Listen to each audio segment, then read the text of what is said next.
Nous sommes en ligne avec Alain Kaminski. Bonsoir, merci d'être avec nous. Vous habitez Mettoula. Bonsoir. Mettoula, c'est quasiment sur la frontière israélo-libanaise. Déjà, comment allez-vous ce soir dans ce contexte donc de nouvelles frappes du Hezbollah? Oui, bonsoir. Bah écoutez, on est tous, je crois, un petit peu dans le coin, un petit peu fatigués, puisque ça fait depuis que le Hezbollah a décidé d'intervenir, tout d'un coup, c'est devenu beaucoup plus compliqué là où nous sommes actuellement. Comment vous vous êtes préparé à ce scénario, si tant est qu'on puisse se préparer à une guerre avec le Hezbollah, sachant que c'est quelque chose qui pesait. Il y avait cette épée de Damoclès au-dessus de nos têtes. C'est pas la première fois qu'on dit qu'il y a ce risque que les tensions avec le Hezbollah reprennent.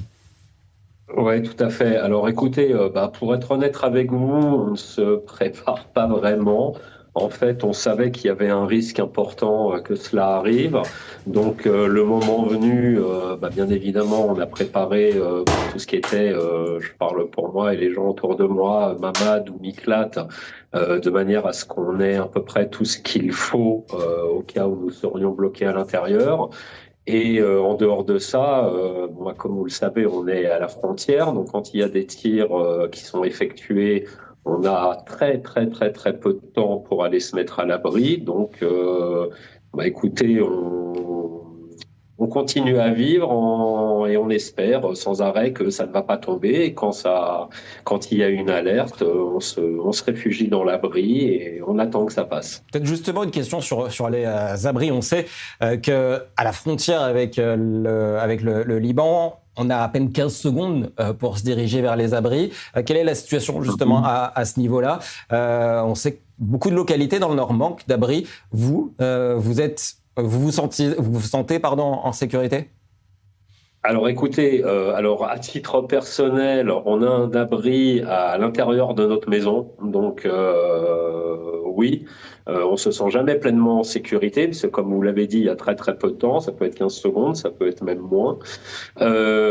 Pour ce qui est de Mettoula, il y a, à ma connaissance, tous les abris ont été ouverts, il y en a un certain nombre, ils ont été aménagés, le Wi-Fi a même été mis à l'intérieur, etc., de manière à ce que les gens puissent être informés et venir s'y réfugier en cas de besoin.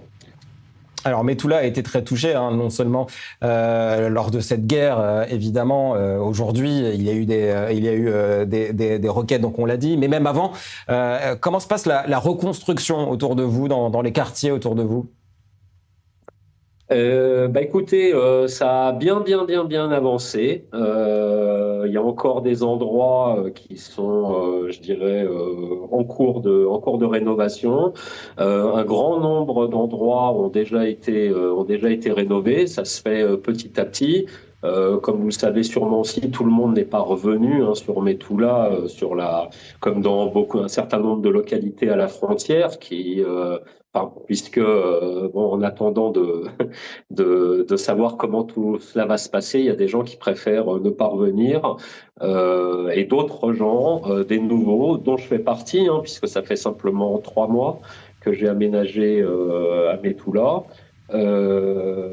Donc petit à petit, les gens reviennent ou de nouvelles personnes aussi reviennent habiter et la reconstruction se fait lentement et on espère que toute cette période que l'on vit actuellement va être effectivement la dernière et que en fin de compte, on va pouvoir continuer à vivre en paix normalement, que ce soit à Mettoula ou ailleurs en Israël. Alors, je vais rebondir sur quelque chose que vous venez de nous dire et qui peut paraître surprenant. Ça fait 3 mois que vous habitez à Mettoula. Vous êtes donc parti vivre à Mettoula malgré le contexte. Qu'est-ce qui vous a poussé à vous dire je vais faire ma vie à Mettoula, sachant le danger que pour l'instant ça représente?